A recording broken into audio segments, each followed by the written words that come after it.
வணக்கம் மக்களே. 2015 நடத்தப்பட்ட குரூப் 2 தேர்வுல உள்ள மேக்ஸ் கொஸ்டின்ஸ் எல்லாத்தையுமே டிஸ்கஸ் பண்ண போறோம். வீடியோவை கடைசி வரை ஸ்கிப் பண்ணாம பாருங்க. ஃபர்ஸ்ட் கொஸ்டின் என்னது? ஹைட்ரஜன் அப்படிங்கிற இந்த வார்த்தையை இந்த மாதிரி ரெப்ரசென்ட் பண்ணாங்க அப்படின்னா, சரிங்களா? ஹைட்ரஜன் அப்படிங்கிற வார்த்தையை இந்த மாதிரி கொடுத்துருக்காங்க அப்படின்னா ஆன்டிமோனியை எந்த மாதிரி ரெப்ரசென்ட் பண்ணுவோம் அப்படின்னு சொல்லிட்டு கேட்டிருக்காங்க. வேற ஒன்றும் கிடையாது, கோடிங் டீகோடிங் அதுதானே. சரி, இருந்துட்டு போட்டு முதல்ல எழுதிக்கிறேன். ஹைட்ரஜனை ஹைட்ரோஜன், சரிங்களா? சரி, இதோட பொசிஷன்ஸ் எல்லாத்தையும் இப்ப குறிச்சிருமா?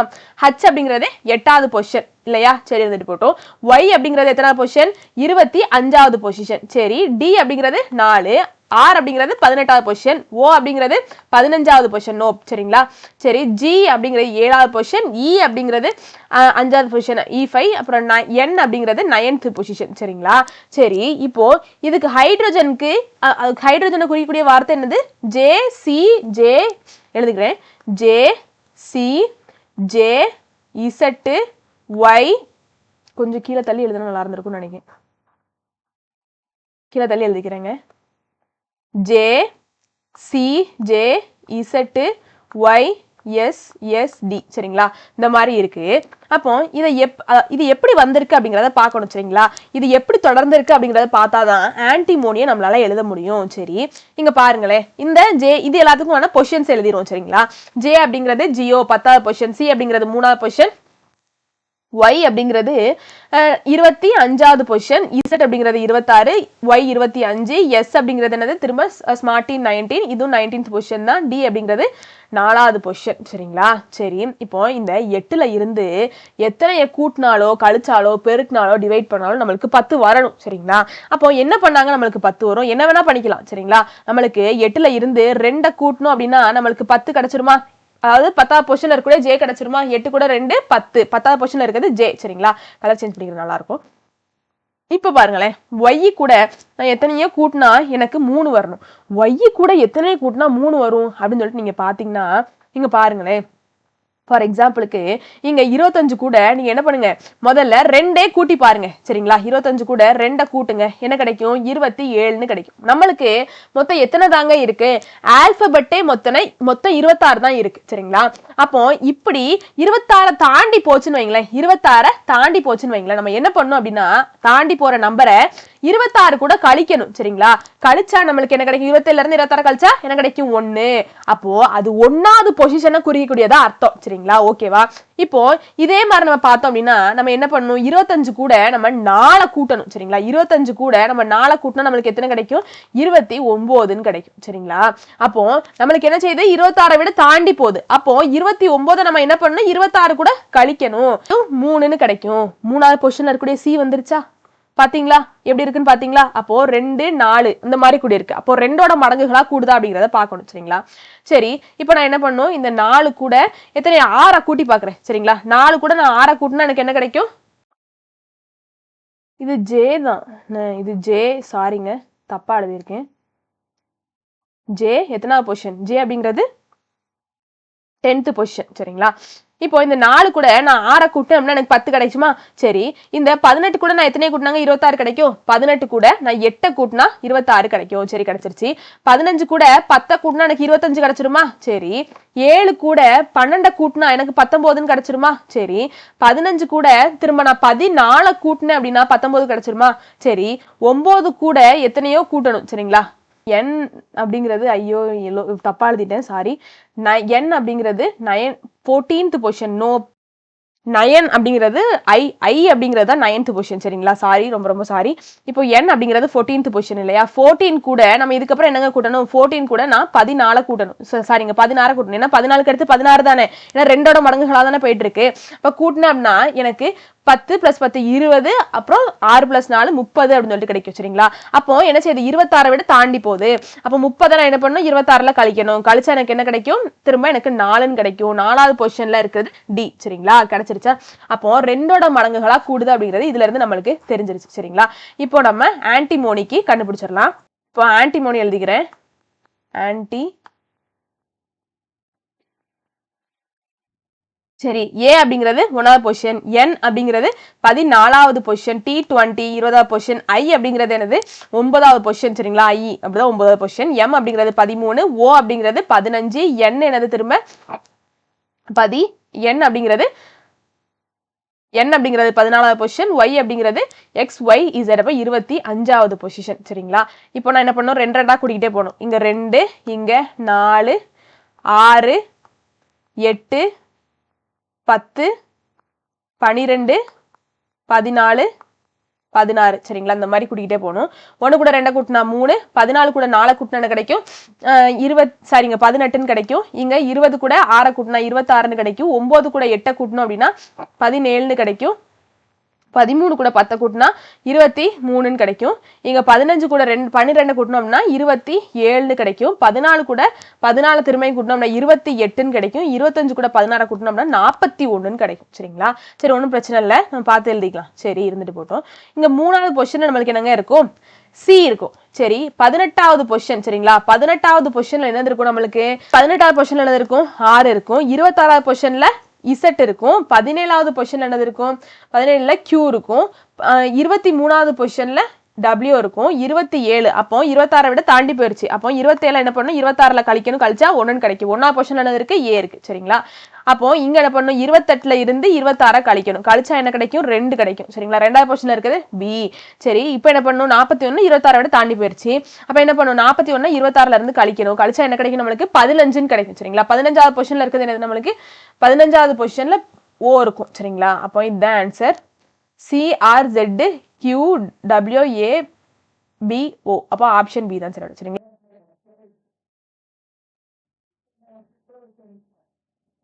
என்ன கொடுத்திருக்காங்க, find the range of the following data அப்படின்னு சொல்லிட்டு கொடுத்துருக்காங்க. சரிங்களா? ரேஞ்ச் கண்டுபிடிக்க சொல்லியிருக்காங்க, அதாவது கிடையாது வீச்சு. சரிங்களா? வீச்சு கண்டுபிடிக்க சொல்லியிருக்காங்க, வேற ஒண்ணுமே கிடையாது. சரி, இருந்துட்டு போட்டோம்.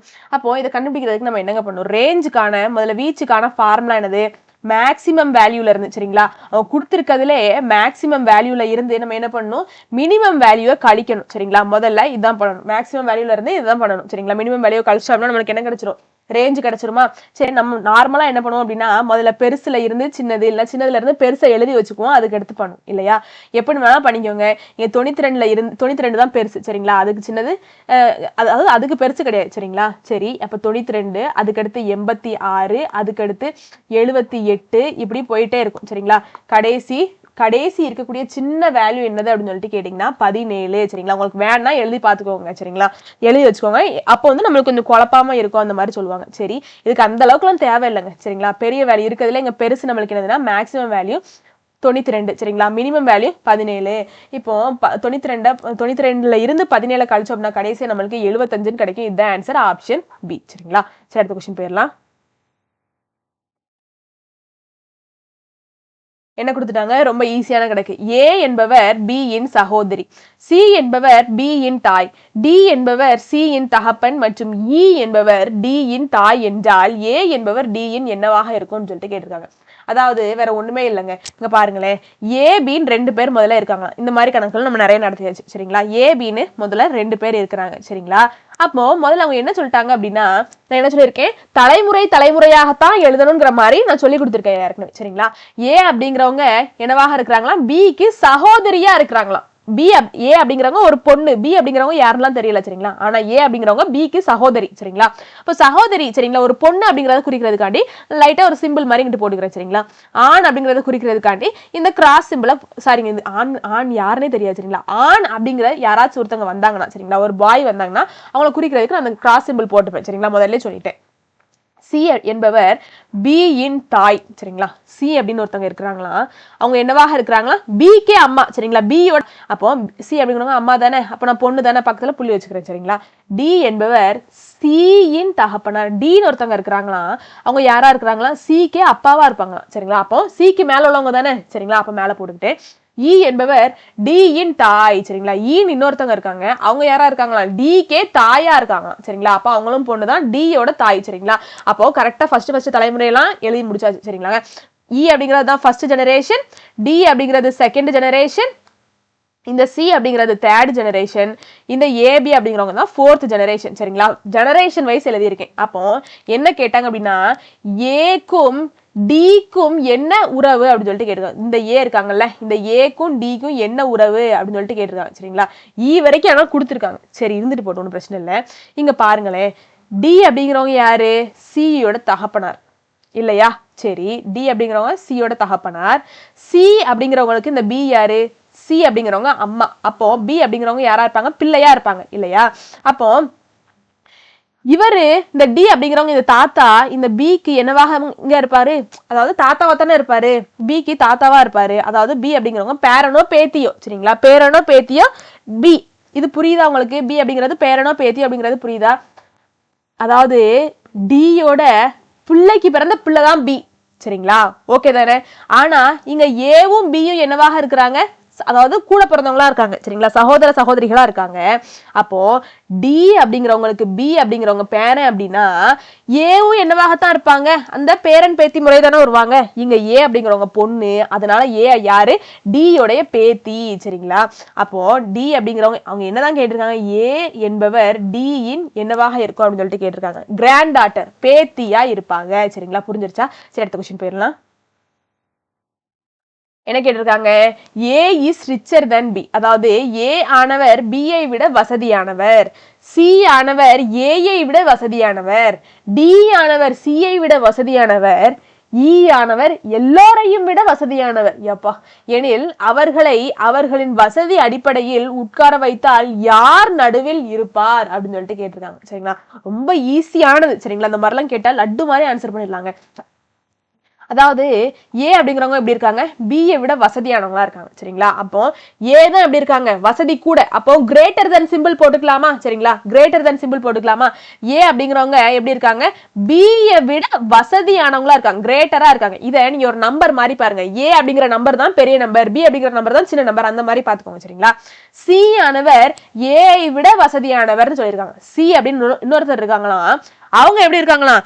ஏயை விட வசதி கூடினவங்களா இருக்காங்களாம், சரிங்களா? சரி, இருந்துட்டு போட்டோம். டின்னு ஒருத்தர் இருக்காங்க. டி எப்படி இருக்காங்க? சியை விட வசதியானவரா இருக்காங்க. டின்னு ஒருத்தர் இருக்காங்களாம், அவங்க எப்படி இருக்காங்களா? சியை விட வசதியானவங்களா இருக்காங்க. ஓகே தானே? இது ஓகே தானே? சரி, இருந்துட்டு போட்டோம். ஈ ஆனவர் எல்லோரையும் விட வசதியானவரும்.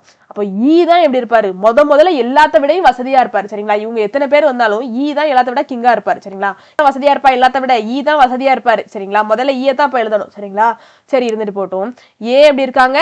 அதாவது முதல்ல ஈ தான் எல்லாத்த விட வசதியானவரா இருப்பார். அப்போ கிரேட்டர் தென் சிம்பிள் போட்டுக்கலாமா? சரி, நான் போட்டுக்கிட்டேன்.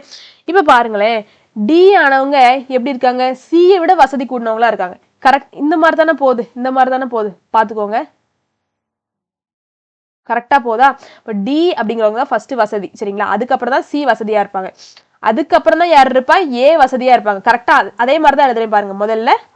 முதல்ல டி அப்படிங்கிறவங்க சியை விட வசதியா இருப்பாங்க, சி அப்படிங்கிறவங்க ஏயை விட வசதியா இருப்பாங்க, இந்த ஏ அப்படிங்கிறவங்க பியை விட வசதியா இருப்பாங்க. கரெக்டா எழுதிட்டேன்னா அப்போ இதுல நடுவாக்க உட்கார்ந்துருக்கவங்க யாரு? சி அப்படிங்கிறவங்க தானே. அப்போ இவங்க எல்லாத்தையும் இந்த ஆர்டர்ல அவங்க வசதிப்படி உட்கார வச்சோம் அப்படின்னா யார் வசதியா இருக்கா? சென்டர்ல இருக்கவங்க யாரு? சி அப்படிங்கிறவங்க தான் சென்டர் பொசிஷன்ல இருக்கவங்க, சென்ட்ரல் பொசிஷன்ல இருக்கவங்க, சரிங்களா? அப்ப எந்த மாதிரி போட்டுக்கணும் அப்படிங்கிறது புரியுதா? இ அப்படிங்கிறவங்க தான் எல்லாத்தோட வசதி. அப்ப கீழ இருந்து பார்த்தோம் அப்படின்னா டி ஃபர்ஸ்ட் வசதி, சி செகண்ட் வசதி, தேர்ட் வசதி ஏ, அதுக்கப்புறம் வசதியா இருக்கவங்க பி, சரிங்களா? அந்த மாதிரி போ. சரி, அடுத்த கொஸ்டின் போயிடலாம்.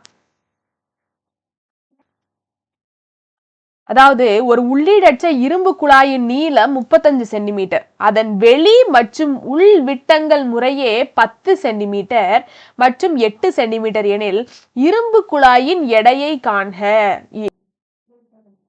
1 cubic சென்டிமீட்டர், சரிங்களா? 1 cubic சென்டிமீட்டர் இரும்பின் எடை எவ்வளவாக இருக்கா? 7 கிராமாக இருக்கும், சரிங்களா? வேற ஒண்ணும் கிடையாதுங்க. அதாவது நம்ம 3D ஷேப் வந்துட்டனாலே கியூப், சென்டிமீட்டர் கியூப் அந்த மாதிரி தானே சொல்லுவோம், அந்த மாதிரி சொல்லியிருக்காங்க, சரிங்களா? சென்டிமீட்டர் கியூப்னு போடுறதுக்கு பதிலாக கன சென்டிமீட்டர் அப்படின்னு சொல்லிட்டு எழுதியிருக்காங்க, சரிங்களா? இரும்பின் எடை 7 கிராம் அப்படின்னு சொல்லிட்டு நம்மளுக்கு ஒரு ஹிண்ட்டும் கொடுத்துட்டாங்க, சரிங்களாங்க?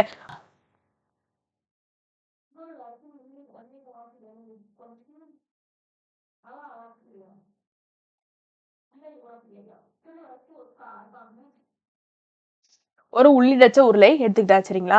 இந்த உள்ளிடற்ற உருளை இரும்பு குழாய், அதாவது உள்ளிடற்ற இரும்பு குழாய் இருக்கு, சரிங்களா? அந்த குழாயோட நீளம், சரிங்களா? இந்த குழாய் இந்த நீளம் என்னவாக இருக்குதா? 35 சென்டிமீட்டரா இருக்குதா, சரிங்களா? என்ன சொல்லிட்டாங்க? மற்றும் அதன் வெளி மற்றும் உள் விட்டங்கள் முறையே 10 சென்டிமீட்டர் 8 சென்டிமீட்டர்னு சொல்லியிருக்காங்க. விட்டங்கள்னா என்னது? டயாமீட்டர் சரிங்களா. ரேடியஸ்ல பாதி டயாமீட்டர்னு சொல்லுவோம் சரிங்களா. வட்டத்தில் பாதி விட்டம், விட்டத்தில் பாதி ஆரம், அந்த மாதிரி சொல்லுவோம் இல்லையா? கரெக்ட் தானே நான் சொல்றது? சரி, அப்போ நம்மளுக்கு என்னதான் கொடுத்துட்டாங்க? விட்டத்தையே கொடுத்துட்டாங்க, டயாமீட்டரே கொடுத்துட்டாங்க சரிங்களா. அதாவது இதைத்தான் என்னன்னு சொல்லுவோம்? அந்த உள்ளீடற்ற உருளையினுடைய சென்டர் சரிங்களா, சென்டர்னு சொல்லுவோம். அதுல இருக்கக்கூடிய வெளி வட்டத்தினுடைய சரிங்களா, அந்த வெளியில இருக்கக்கூடிய இதோட அந்த விட்டம் என்னவாக இருக்குதான் இருங்க, இந்த சென்டர்ல இருந்து வெளியில வரைக்கும் இருக்கக்கூடிய இதனுடைய விட்டம் என்னவாக இருக்குதான்? 10 சென்டிமீட்டரா இருக்குதான் சரிங்களா. சரி, இந்த உள்ள இருக்குல்ல இன்னர் டயாமீட்டர் அப்படின்னா இந்த உள்ள குட்டியோன்னு இருக்குல்ல, இந்த ஆரம், இந்த விட்டம் சரிங்களா, இந்த விட்டம் என்னவாக இருக்குதான்? 8 சென்டிமீட்டராக இருக்குதான் சரிங்களா. புரிஞ்சுக்கோங்க. இப்படி இருந்துச்சு அப்படின்னா இரும்பு குழாயின் எடை என்னவாக இருக்கும் அப்படின்னு சொல்லிட்டு கேட்டிருக்காங்க சரிங்களா. அப்போ முதல்ல நம்ம என்ன கண்டுபிடிக்கணும் அப்படின்னா அதோட வால்யூம், கன அளவை முதல்ல கண்டுபிடிக்கணும் சரிங்களா.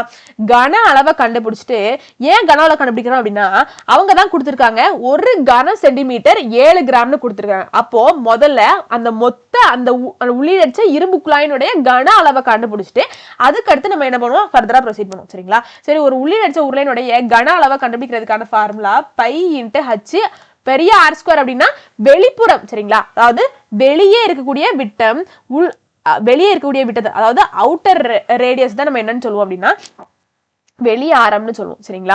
வெளி ஆரத்தை குறிக்கக்கூடியதுதான் என்னது? இந்த ஆர் அப்படிங்கிற பெரிய ஆர் சரிங்களா. உள் ஆரம் அப்படின்னா இந்த குட்டியா இருக்குல்ல அதோடது சரிங்களா. உள் ஆரம் அப்படிங்கறத ஸ்மால் ரேடியஸ் சரிங்களா, அந்த ஸ்மால் ஆரால குறிப்போம் சரிங்களா. இது எல்லாத்துக்குமே தெரிஞ்சிருக்கும் சரிங்களா. இது r² மைனஸ் ஸ்மால் r² சரிங்களா. இங்க v அப்படிங்கிறது வால்யூம், π அப்படிங்கிறது 22/7, இது எல்லாத்துக்குமே தெரிஞ்சிருக்கும். h அப்படிங்கிறது ஹைட் சரிங்களா. 35 சென்டிமீட்டர் ஹைட் அவங்க தானே கொடுத்துருக்காங்க. லென்த்னாலும் ஹைட்னாலும் ஒண்ணுதான் சரிங்களா. வெளி ஆரம் அப்படிங்கிறது தான் இந்த பெரிய ஆறு. ஆனா நம்மளுக்கு விட்டம் கொடுத்துருக்காங்க, நம்ம மாத்திக்கலாம், ஒன்றும் பிரச்சனை இல்லை. உள் ஆரம் அப்படிங்கிறது தான் இந்த ஸ்மால் ஆறு சரிங்களா. சரி, இருந்துட்டு போட்டோம்.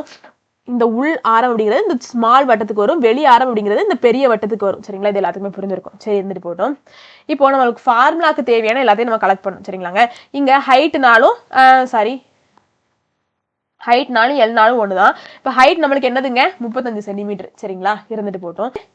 நம்மளுக்கு இங்க ஆரம் தான் தேவை இந்த ஃபார்முலால போட இல்லையா. நம்மளுக்கு விட்டம் டயாமீட்டர் கொடுத்துருக்காங்க. அப்போ நம்மளுக்கு டயாமீட்டருக்கும் ரேடியஸ்க்குமான ரிலேஷன் என்னது? விட்டத்தில் பாதி ஆரம். இதானே கரெக்ட் தானே நான் சொல்றது. அப்போ நான் ஆரம் கண்டுபிடிக்கணும்னா அவங்க கொடுத்திருக்கக்கூடிய விட்டங்களை என்ன பண்ணணும்? 2ஆல வகுக்கணும் சரிங்களா. சரி, முதல்ல பெரிய டயாமீட்டர் சரிங்களா. பெரிய டயாமீட்டர் வெளி வட்டத்தினுடைய அந்த விட்டம் என்ன கொடுத்திருக்காங்க? 10 கொடுத்திருக்காங்க. உள் வட்டத்தினுடைய அந்த விட்டம் என்னன்னு கொடுத்திருக்காங்க? 8 சென்டிமீட்டர்னு கொடுத்திருக்காங்க சரிங்களா. நான் என்ன கண்டுபிடிக்கணும்? பெரிய ஆரும் சின்ன ஆரையும் கண்டுபிடிக்கணும். நம்மளுக்கு என்ன தெரிஞ்சிருச்சு? பெரிய ஆரை அதாவது ஆர் கண்டுபிடிக்கிறதுனாலே ஃபார்முலா என்ன தெரிஞ்சிருச்சு? d/2 தெரிஞ்சிருச்சு சரிங்களா. அப்போ பெரிய ஆருக்கு பெரிய d/2, சின்ன ஆருக்கு ஸ்மால் d/2 சரிங்களா. ஓகே தானே. அப்போ பெரிய d என்னது? 10/2, 1 2 2, I 2 10, அப்போ 5 சரிங்களா. பெரிய ஆர் என்னது? 5. சரி, சின்ன d என்னது? 8/2, 1 2 2, 4 2 8, அப்போ சின்ன ஆறு என்னது? 4ன்னு கிடைச்சிருச்சு சரிங்களா.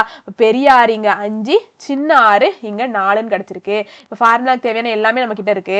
இப்போ நம்ம எல்லாத்தையும் சப்ஸ்டிட்யூட் பண்ணிட வேண்டியதான் சரிங்களா. இங்க v தான் கண்டுபிடிக்க போறோம். π அப்படியே இருக்கட்டும். h ஓட மதிப்பு 35 மைனஸ் பெரிய ஆரோட மதிப்பு 5 ஸ்கொயர் சரிங்களா. மைனஸ் சின்ன ஆரோடது ஸ்மால் 4 ஸ்கொயரு. சரி, இங்க π அப்படியே இருக்கட்டும். 35 5 ஸ்கொயர் என்னது? 25 மைனஸ் 4 ஸ்கொயர் என்னது? 16 சரிங்களா. சரி, அப்போ π × 35, 25 மைனஸ் 16 எத்தனைங்க? நம்மளுக்கு 9ன்னு கிடைக்கும் சரிங்களா. இருந்துட்டு போட்டோம். சரி, இப்போ 35 9 பெருக்கணும் அப்படின்னா நம்மளுக்கு 315ன்னு கிடைக்கும்.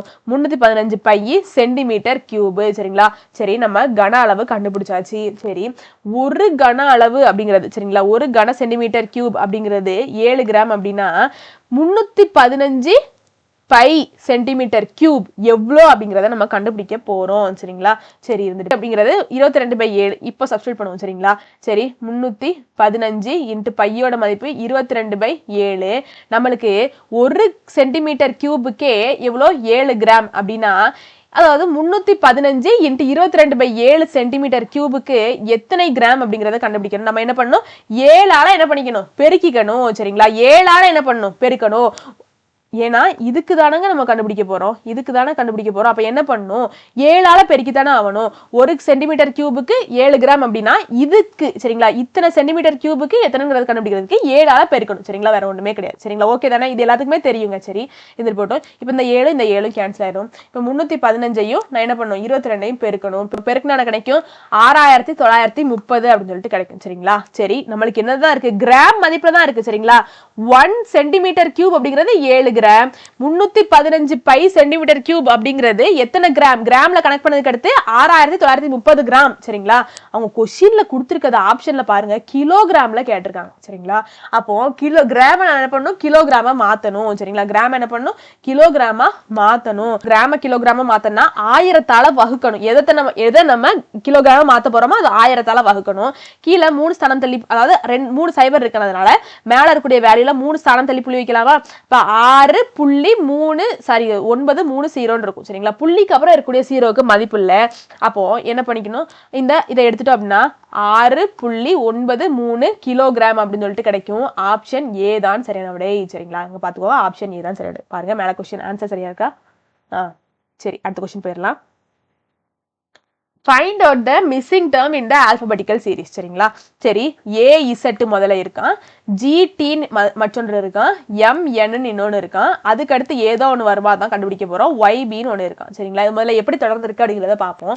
முதல்ல எப்படி இருக்கு, A அப்படிங்கிறது ஃபர்ஸ்ட் பொசிஷன், Z அப்படிங்கிறது எத்தனை 26வது பொசிஷன், G அப்படிங்கிறது 7வது பொசிஷன், T அப்படிங்கிறது 20வது பொசிஷன், M அப்படிங்கிறது 13, N அப்படிங்கிறது 14, Y அப்படிங்கிறது 25, B அப்படிங்கிறது 2வது பொசிஷன். இப்போ இங்க பாருங்களேன், 26ஐயும் 1ஐயும் கூட்டினா 27, 20ஐயும் 7ஐயும் கூட்டினா 27, 13ஐயும் 14ஐயும் கூட்டினா 27, 25 2ஐயும் கூட்டினா 27.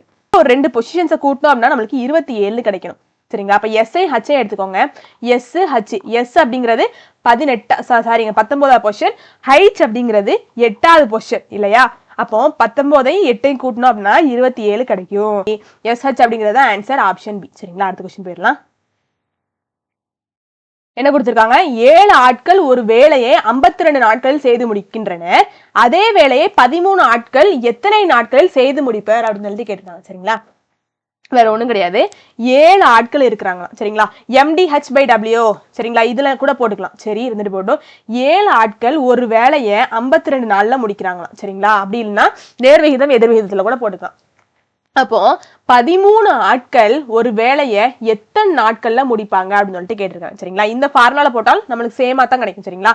அதாவது ஒர்க் அப்படிங்கிறது இங்க நம்மளுக்கு 1, மேன் எத்தனை மென் இருக்காங்க, M அப்படிங்கிறதுனா மேன், D அப்படிங்கிறதுனா டேஸ், H அப்படிங்கிறதுனா ஹவர்ஸ், டிவைடட் பை W அப்படிங்கிறது ஒர்க் சரிங்களா. இங்க ஒரு வேலை தான் இருக்கு, ஒர்க் ஒரே ஒரு வேலை தான் இருக்கு சரிங்களா. ஒர்க் அப்படிங்கிறது 1, M அப்படிங்கிறது மேன் எத்தனை பேர் இருக்காங்க, 7 பேர் இருக்காங்க. எத்தனை நாட்கள், D எத்தனை நாட்கள்ல முடிப்பாங்களா, 52 நாட்கள்ல முடிப்பாங்க சரிங்களா. அப்போ அதே வேலையை, அதே அந்த ஒரு வேலையை M அப்படிங்கிற, அதாவது 13 மேன் சரிங்களா, 13 மேன் சேர்ந்து எத்தனை நாட்கள்ல முடிப்பாங்க அப்படிங்கறத இந்த ஃபார்முலால போட்டு ஈக்குவேட் பண்ணினாலும் கண்டுபிடிச்சுக்கலாம். இந்த மாதிரியும் பண்ணுவாங்க. ஒரு சில பேர் ஈஸியா நேர்விகிதம் எதிர்விகிதத்துல போட்டுருவாங்க சரிங்களா. இங்க என்ன இருக்கு, 17ல இருந்து 13 இன்க்ரீஸ் ஆயிருக்கு. அப்ப 7 ஆட்கள் சேர்ந்து ஒரு வேலையை 52 நாட்கள்ல முடிச்சாங்க அப்படின்னா 13 ஆட்கள் சேர்ந்தா ரொம்பவே சீக்கிரமாவே முடிச்சிருவாங்களா, ரொம்ப சீக்கிரமாவே முடிச்சிருவாங்களா. அப்போ 13 ஆட்கள் சேர்ந்தா என்னாவும் ரொம்ப சீக்கிரமாவே முடிஞ்சிடும் வேலை. அப்ப ஒரு பக்கம் கூடி இருக்கு, ஒரு பக்கம் குறைஞ்சிருக்கு. அப்ப எதிர் விகிதமா இருக்கு. அப்ப என்ன பண்ணுவோம், இதுக்கு ஆப்போசிட்ல உள்ளத பெருக்கும், இதுக்கு கீழே உள்ளதை டிவைட் பண்ணுவோம் இல்லையா. அப்ப 7 × 52/13 இந்த மாதிரி இருக்கும் சரிங்களா. சரி அப்போ ஓர் 13 13, 4 13 52. அப்போ 7ஐயும் 4ஐயும் பெருக்கணும்னா 28 அப்படின்னு சொல்லிட்டு கிடைக்கும். ஆப்ஷன் டி தான் சரியான சரிங்களா. இதுல பண்ணா நம்ம என்ன பண்ணுவோம், இதை W1 M1 D1 வச்சுக்கோங்க, W2 M2 D2 வச்சுக்கோங்க. M1 D1 by W1 equal to M2 D2 by W2. இந்த மாதிரி போட்டு இதுல வேல்யூஸ் எல்லாத்தையும் சப்ஸ்டிட்யூட் பண்ணி ஆன்சர் பண்ணுவோம். அப்படி இல்லைன்னா நேர்விகிதம் எதிர்விகிதத்துல கூட போட்டுக்கலாம் சரிங்களா. அடுத்த கொஸ்டின் போயிடலாம். 2 மெத்தட் இருக்கு. நான் இந்த மாதிரி இருந்துச்சுன்னா ஈஸியாவே நேர்விகிதம் எதிர்விகிதத்துல போட்டு போயிட்டே இருப்பேன் சரிங்களா. சரி அடுத்த கொஸ்டின் போலாம். என்ன கொடுத்துட்டாங்க a by b equal to 9/5 இருக்கு சரிங்களா. அதாவது வேற ஒண்ணும் இல்ல, a இருக்கக்கூடிய இடத்துல 9 இருக்கு, b இருக்கக்கூடிய இடத்துல 5 இருக்கு சரிங்களா. இது ரெண்டுமே சேம்னு சொல்லிட்டாங்க சரிங்களா. a இருக்கக்கூடிய இடத்துல 9 இருக்கு, b இருக்கக்கூடிய இடத்துல 5 இருக்கு. அப்ப a equal to 9, b equal to 5 சரிங்களா. இப்படி இருந்துச்சு அப்படின்னா a plus b by a minus b என்னவாக இருக்கும்னு கேட்டிருக்காங்க சரிங்களா.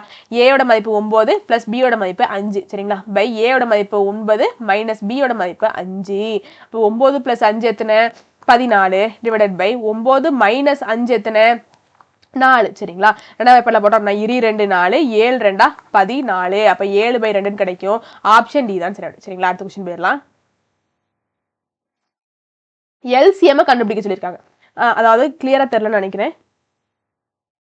4 பவர் 5 4 பவர் மைனஸ் சாரிங்க 4 பவர் மைனஸ் 81 4 பவர் 12 4 பவர் 7 அப்படின்னு சொல்லிட்டு இருக்கு சரிங்களா. ரொம்ப ஈஸி தான் சரிங்களா. பார்த்துலாம் பயந்துட வேண்டாம். இந்த மாதிரி மைனஸ்ல இருந்துச்சுன்னு வைங்களேன், இந்த மாதிரி மைனஸ்ல அதாவது பவர்ல மைனஸ் இருந்துச்சுன்னா அதை நெக்லெக்ட் பண்ணிருங்க சரிங்களா. அதை எடுத்துக்கவே வேண்டாம். எல்சிஎம் மெத்தட்ல இந்த மாதிரி இருந்துச்சுன்னு வைங்களேன், ஒண்ணு பவர்ல மைனஸ்ல இருந்துச்சுன்னா அதை எடுத்துக்கவே வேண்டாம் சரிங்களா. மிச்சம் இருக்கக்கூடிய நம்மளுக்கு என்னதெல்லாம் 4 பவர் 5 4 பவர் 12 4 பவர் 7 சரிங்களா. இப்படி இருக்கிறதுல ரொம்ப ஈஸியா வேலை முடிஞ்சிடும். எதனால அப்படின்னா அடுக்குகள் எப்படி இருக்கு நம்மளுக்கு சரிங்க, அடிமானம் எப்படி இருக்கு சமமாக இருக்கு சரிங்களா. அப்போ நம்ம அடுக்குகளை மட்டும் இப்ப பார்த்தாலே போதும். இப்படி இருந்துச்சுனாலே நம்மளுக்கு ஒரு ஃபார்முலா இருக்கு எல்சிஎம் கண்டுபிடிக்கிறதுக்கு. என்னன்னு கேட்டீங்கன்னா அடிமானம் எல்லாமே சமமாக இருந்துச்சுன்னா அடுக்குகள்ல எது பெருசா இருக்கோ அதை பார்த்தாலே போதும் சரிங்களா. அடுக்குகள்ல எது பெருசா இருக்கோ அதை பார்த்தாலே போதும், அதான் எல்சிஎம்மா இருக்கும். எப்போ அடிமானம் சமமாக இருக்கையில மட்டும்தான் சரிங்களா. அடிமானம் சமமாக இருக்கையில அடுக்குகள்ல மட்டும் எது பெருசா இருக்கோ அதை போட்டோம் அப்படின்னா அதான் எல்சிஎம்மா இருக்கும். சரி, இங்க அடிமானம் எனக்கு ஏ இருக்கக்கூடிய இடத்துல என்னது இருக்கு 4 தான் இருக்கு. அடிமானம் சமமாக இருக்கு. அப்போ மேக்சிமம் வேல்யூ அடுக்குல என்னது அப்படிங்கறத பார்க்கணும். 5 12 7 3 வேல்யூ இருக்கு. சரி, இதுல மேக்ஸிமமா இருக்கக்கூடியது என்னது 12 தான். அப்போ 4 பவர் 12 அப்படிங்கிறது தான் ஆன்சர். வேற ஒண்ணுமே கிடையாது. ஆப்ஷன்ல இருக்கான்னு பாருங்க. ஆப்ஷன் ஏ தான் சரி. ஓகே தானே, புரிஞ்சிருச்சுல. அப்ப அடிமானம் சேமா இருந்துச்சுன்னா அடுக்குகள்ல எது பெருசா இருக்கோ அதான் எல்சிஎம் மதிப்பா இருக்கும். சரி, அடுத்த क्वेश्चन போயிடலாம். என்ன கேட்டிருக்காங்க, ஃபைண்ட் த மிஸ்ஸிங் நம்பர் சரிங்களா. முதல்ல இது 1 2 3 4 5 6 7th பொசிஷன்ல இருக்கக்கூடிய அந்த நம்பர் என்ன அப்படிங்கிறத கேட்டிருக்காங்க இல்லைங்களாங்க. அப்போ நான் என்ன பண்ண போறேன் அப்படின்னா இந்த கணக்குக்கு இப்படிதான், இந்த கணக்கை இப்படிதான் பண்ணணும் சரிங்களா. அதாவது அவங்க எப்படி வேணா கொடுக்கலாம் சரிங்களா, ஆனா இந்த கணக்கை இப்படிதான் போடணும் சரிங்களா. புரியும் நம்புறேன். 1 3 5 அதாவது ஆட் பொசிஷன்ல இருக்கக்கூடியதெல்லாம் ஒரு பக்கம் வச்சுக்கிறேன் சரிங்களாங்க. அப்போ ஆட் பொசிஷன்ல 4242 ஒன்று இருக்கு, 4230 ஒன்று இருக்கு தேர்ட் பிளேஸ்ல. அதுக்கடுத்து 4218 இருக்கு சரிங்களா. இதெல்லாம் first position, third position, fifth பொசிஷன்ல இருக்கக்கூடிய நம்பர்ஸ். சரி, இப்போ ஈவன் பொசிஷன்ல இருக்கிறதெல்லாம் எழுதிக்கிறேன். 4254 4266 4278 சொல்லிட்டு இருக்கு சரிங்களா. அப்போ இங்க பாருங்களேன், இதுல என்னங்க ஆயிருக்கு, அதாவது 4200 விட்டுருங்க சரிங்களா. 4200 விட்டுருங்க, அப்படி இல்லைனாலும் சேர்த்துக்கோங்க, உங்க இஷ்டம் தான் சரிங்களா. இப்போ இதுக்கும் இதுக்குமான டிஃபரன்ஸ் பார்க்க போறோம் சரிங்களாங்க. இதுக்கும் இதுக்குமான வித்தியாசம் கண்டுபிடிக்க போறோம். 4200 தானே இருக்கு. அப்போ எப்படி அது இருந்தா போகுது, கேன்சல் தான் ஆகும் சரிங்களா. அப்ப 42ல இருந்து நான் 30 கழிச்சு அப்படின்னா எனக்கு என்ன கிடைக்கும், 12 கிடைக்குமா. சரி, அதாவது என்ன இருக்கு 4242 இருக்கு, இங்க 4230 இருக்கு. என்ன இருக்கு 12 குறைஞ்சிருக்கு. கரெக்ட் தானே நான் சொல்றது. சரி, அப்ப இங்க இருந்து இங்க பார்த்தோம் அப்படின்னா 18 ஆயிருக்கு இல்லையா. அப்ப 30ல இருந்து 12 கழிச்சோம்னா நம்மளுக்கு 18 கிடைக்கும். 4230ல இருந்து 4218 கழிச்சோம்னா 12 கிடைக்கும். அப்ப என்ன ஆகுது 12 12ஆ குறைஞ்சுக்கிட்டே போகுது. இதை பாருங்களேன், இது 2 4 6 6வது பொசிஷன்ல இருக்கக்கூடிய நம்பர்ஸ் சரிங்களா. அதெல்லாம் அப்போ இங்க இருந்து நம்ம இங்க பார்த்தோம் அப்படின்னா என்ன ஆயிருக்கு, இன்க்ரீஸ் ஆயிருக்கு. அப்போ 54க்கும் 66க்கும் ஆனா டிஃபரன்ஸ் என்னது 12 தான் சரிங்களா. அப்போ இங்க என்ன இருக்கு 12 கூடி இருக்கு சரிங்களா. 54ல இருந்து 12 கூட்டணும் அப்படின்னா 66 சரிங்களா. 4254ல இருந்து 12 கூட்டணும் அப்படின்னா திரும்ப 4266 கிடைக்கும் சரிங்களா. இங்க என்ன இருக்கு 12 கூடி இருக்கு. அப்போ ஆட் பிளேஸ்ல இருக்கிறது ஃபுல்லா என்ன ஆகுது 12 12ஆ குறையுது. ஈவன் பிளேஸ்ல இருக்க எல்லாம் என்ன ஆகுது 12 12ஆ கூடுது சரிங்களா. அப்போ நம்மளுக்கு இந்த ஆட் பிளேஸ் ஆன 7வது இடத்தில் இருக்கக்கூடிய நம்பர் என்ன அப்படிங்கறத கேட்டிருக்காங்க. நான் என்ன சொல்லிட்டேன், ஆட் பிளேஸ்னா குறையும்ட்டனா சரிங்களா. ஆட் பிளேஸ்னா குறையும்ட்டனா. இந்த மாதிரி நிறைய மாடல் சம்ஸ் இருக்கு சரிங்களா. எப்படி அது தொடருது அப்படிங்கிறது நம்ம தான் கண்டுபிடிக்கிற மாதிரி இருக்கும் சரிங்களாங்க. புதிர்களா இருக்கும் சரிங்களா. அப்போ என்னதான் பண்ணும், இந்த 4218 இருந்து நான் ஒரு 12 மைனஸ் பண்ணிட்டேன்னா எனக்கு 7வது இடத்துல இருக்கக்கூடிய கிடைச்சிருமா? சரி, 4218 இருந்து 12 கழிச்சு அப்படின்னா 4206. ஆப்ஷன் டி தான் சரி. அப்ப 7வது இடத்துல 4206 வரும். சரிங்களா, அடுத்த கொஸ்டின் போயிடலாம். என்ன கொடுத்துட்டாங்க அப்படின்னா 4 மதிப்புகளின் சராசரி 20 ஆகும். ஒரு எண் 4 மதிப்புகளும் கூட்டப்பட்டால், ஒரு எண் 4 மதிப்புகளிலும் கூட்டப்பட்ட பின் சராசரி 22 எண்ணில் கூட்டப்பட்ட எண் என்ன அப்படின்னு சொல்லிட்டு கேட்டிருக்காங்க. The average of 4 values is 20. When a quantity is added to each value, the average is 22. Find the quantity அப்படின்னு சொல்லிட்டு கேட்டிருக்காங்க. அதாவது ஒரு 4 நம்பர் இருக்குதான், ABCDன்னு எடுத்துக்கிட்டோமா, இருந்துட்டு போட்டோம். இந்த 4 நம்பருக்கும் நம்ம சராசரி ஆவரேஜ் கண்டுபிடிச்சோம் அப்படின்னா நம்மளுக்கு 20 அப்படின்னு சொல்லிட்டு கிடைக்கும். சரிங்களா, பாப்போமா. அதாவது A plus B plus C plus D. சரிங்களா, இது எல்லாத்துக்கும் சராசரி பார்த்தோம்னா நம்மளுக்கு 20 கிடைக்கும். சராசரி ஆவரேஜ்னா எப்படி கண்டுபிடிப்போம்? sum of numbers divided by number of values. அதாவது sum of values divided by number of values. அதான் என்ன சொல்லுவோம்? ஆவரேஜ்னு சொல்லுவோம் இல்லையா? அப்போ ஆவரேஜ் நம்மளுக்கு 20 கிடைக்கும். சரிங்களா, இப்போ என்ன பண்றாங்களா, இந்த 4 வேல்யூஸ் கூடயும் ஏதோ ஒரு வேல்யூ கூட்டுறாங்களாம். சரிங்களா, ஒரு எண் 4 மதிப்புகளிலும் கூட்டப்படுகிறது. ஒரே எண் தான். சரிங்களா, அப்ப ஏதோ ஒரு எண்ணை அந்த 4 எண்களை நான் கூட்டணும். அப்ப அந்த ஏதோ ஒரு எண்ணை நான் எக்ஸ்ன்னு வச்சுக்கிறேன். சரிங்களா, இந்த எக்ஸ் நான் 4 எண்ணையும் கூட்டுறேன். A plus X, B plus X, C plus X, D plus X. சரிங்களா, கூட்டிட்டேன். இப்படி 4 கூடையும் கூட்டில எனக்கு சராசரி 22 கிடைக்குதான். அப்போ அந்த கூட்டப்பட்ட அந்த X அப்படிங்கிற அந்த எண் என்ன அப்படின்னு சொல்லிட்டு கேட்டிருக்காங்க. சரிங்களா, அப்போ சராசரி முதல்ல A plus X plus B plus X plus C plus X plus D plus X. சரிங்களா, இதனுடைய சராசரினா என்ன பண்ணும்? 4 நம்பர்ஸ் இருக்கா. அப்போ இதனுடைய ஐயோ, இது வந்து நம்பர் ஆஃப் வேல்யூஸ். அப்போ 4 தானே போடணும்னு. அதாவது sum of values divided by number of values. மொத்தம் எத்தனை வேல்யூஸ் இருக்கு? 1 2 3 4. அப்ப 4 வேல்யூஸ்லாம் இருக்கு. கீழே 4 தான் போடணும். கரெக்ட் தானே? சாரிங்க. அப்போ இங்க எத்தனை வேல்யூஸ் இருக்கு? 4 வேல்யூஸ் இருக்கு இல்லையா? அப்போ டிவைடட் பை 4 தானே போடணும். சரிங்களா, sum of values divided by number of values. சரிங்களா, அதாவது எண்களின் கூடுதல் எண்ணிக்கை அந்த மாதிரி சொல்லுவோம் இல்லையா? எண்களின் எண்ணிக்கை. அப்போ ஈக்குவல் டு. சரிங்களா, இது எவ்வளவாக இருக்குதான்? ஒரு கூட்டப்பட்டதுக்கு அடுத்து அது 22 இருக்குதான். சரிங்களா, அப்போ அந்த கூட்டப்பட்ட அந்த எண் என்ன அப்படின்னு சொல்லிட்டு கேட்டிருக்காங்க. வேற ஒண்ணுமே கிடையாது. சரிங்களாங்க, அதாவது இதை பார்த்தோன்னே நம்ம சொல்லிடலாம் என்ன அப்படின்னா சராசரி தானே. சராசரி தானே, அதாவது இங்க இது கூட ஏதோ ஒண்ணு எக்ஸ்ட்ரா ஆட் பண்ணியிருக்கோம். அதனால அது என்ன ஆயிருக்கு? 22 ஆயிருக்கு. அப்போ அது 2ஆ தானே இருக்கும். சரிங்களா, யாருக்குனவே 20 இருக்கு சராசரி பார்க்கல. இப்போ இந்த மதிப்புகள் கூட எல்லாத்துலயும் ஏதோ ஒண்ணு கூட்டியிருக்காங்க. அப்படி கூட்டையில நம்மளுக்கு என்ன கிடைச்சிருக்கு? கடைசி 22 கிடைக்குதான். அப்போ யாருக்குனவே இருந்தது 20, ஏதோ ஒன்று கூட்டினதுக்கு அடுத்து 22. அப்போ என்னது? 2 தானே எக்ஸ்ட்ரா ஆட் ஆயிருக்கும் எல்லாத்து கூட. இது உங்களுக்கு புரிஞ்சுக்க முடியுதாங்க? சரி, அப்படி இது பார்த்தோன்னே ஆன்சர் பண்ணலாம். அப்படி இல்லைனாலும் நம்ம செஞ்சு பார்க்கலாம். சரிங்களா, செஞ்சு பார்த்தா ஆன்சர் சொல்றேன். இப்போ இங்க பாருங்களேன், இந்த A plus B plus C plus D ஒரு பக்கம் இருக்கட்டும். சரிங்களா, இந்த 4 மட்டும் நான் அந்த பக்கம் கொண்டு போனா என்ன ஆகும்? 20 plus 4 80 ஆகுமா? சரி, ஆயிடுச்சு. இப்போ இங்க என்ன பண்ண போறேன் அப்படின்னா இங்கே அதே மாதிரி தான். இங்க இந்த 4 அந்த பக்கம் கொண்டு போனோம்னா எனக்கு என்ன ஆகும்? 22 × 4 அப்படின்னு சொல்லிட்டு ஆகுமா? 22 × 4 என்ன ஆகும்? 88 ஆகுமா? 88 தானே? சரிதானே நான் சொல்றது? சரி, 88 அப்படி போட்டுக்கிறேன்.